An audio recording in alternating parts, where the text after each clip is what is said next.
আসসালামু আলাইকুম। ওয়ালাইকুম আসসালাম। আজকে রমজানের মোটামুটি শেষ কয়েকদিন আছে, তো আমরা আশা করি সবাই রোজা রাখছি, কম বেশি যে রাখতে পারছি তার জন্য আলহামদুলিল্লাহ, যে না রাখতে পারছি তার জন্য ইনশাআল্লাহ আলহামদুলিল্লাহ। বিসমিল্লাহির রহমানির রহিম। সকল প্রশংসা মহান আল্লাহর। আজকের যে বসার উদ্দেশ্যটা হচ্ছে যে আমি দোকান ছেড়ে দিচ্ছি।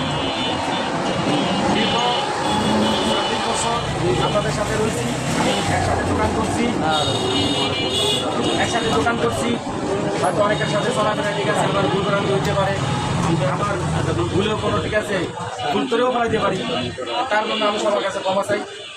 আর দ্বিতীয় কথা হচ্ছে, আমি যেহেতু দোকান ছেড়ে দিতেছি, আমি একেবারেই দোকান ছেড়ে দিচ্ছি, আমি ব্যবসা করবো না, ইচ্ছা করি। তো দীর্ঘ অনেক দিন আমি, যেহেতু আমাদের একটা কমিটি আছে, কমিটিটার ভিতরে যেহেতু আমি সভাপতি ছিলাম, তো এখন যেহেতু আমি ব্যবসা ছেড়ে দিতেছি, তাহলে এই মনটাও যেমন তেমন আমাদের কমিটিটা কিন্তু টিকে রাখতে।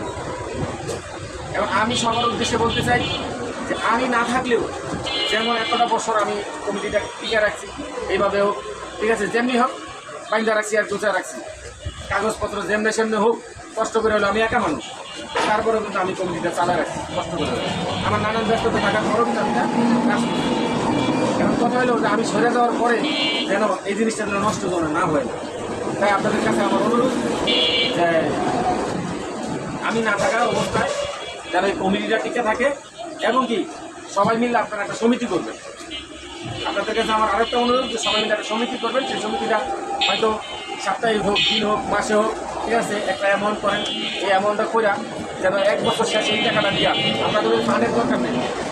কারণ ফান্ডে আপনি 2 বছর 5 বছর টাকা করে বলে হ্যাঁ বাদ করে লিয়ে গেছে, সভাপতি লিয়ে গেছে, সেক্রেটারি লিয়ে গেছে, আমার দরকার নেই। আপনারা এই সমিতি করবেন, যেই টাকাটা থাকলো 1 বছর পর ওই টাকা দিয়ে আপনারা ভর্তুকি হয়, ওই টাকা কোরবানি দিবেন। ছোট্ট করে একটা সমিতি করবেন, এই ছোট টাকা দিয়ে, ঠিক আছে, 1 বছর শেষে ওই টাকার সাথে যদি কিছু টাকা জোগাড় করা লাগে, জোগাড় করে আপনারা ছোটোখাটো কোরবানি করে দেবেন, ঠিক আছে। এলাকা আমাকে স্বর্ণকারের ভিতরে সবাই কিন্তু কোরবানি দেয় না, এমনও আছে তাই কোরবানি দিছে, আপনার এলাকা ভালো খাতির আছে, কিন্তু আপনার বাড়িতে 1 টাকা মাংস বানাইবে, কারণ তার আত্মীয় স্বজনের অভাব নেই।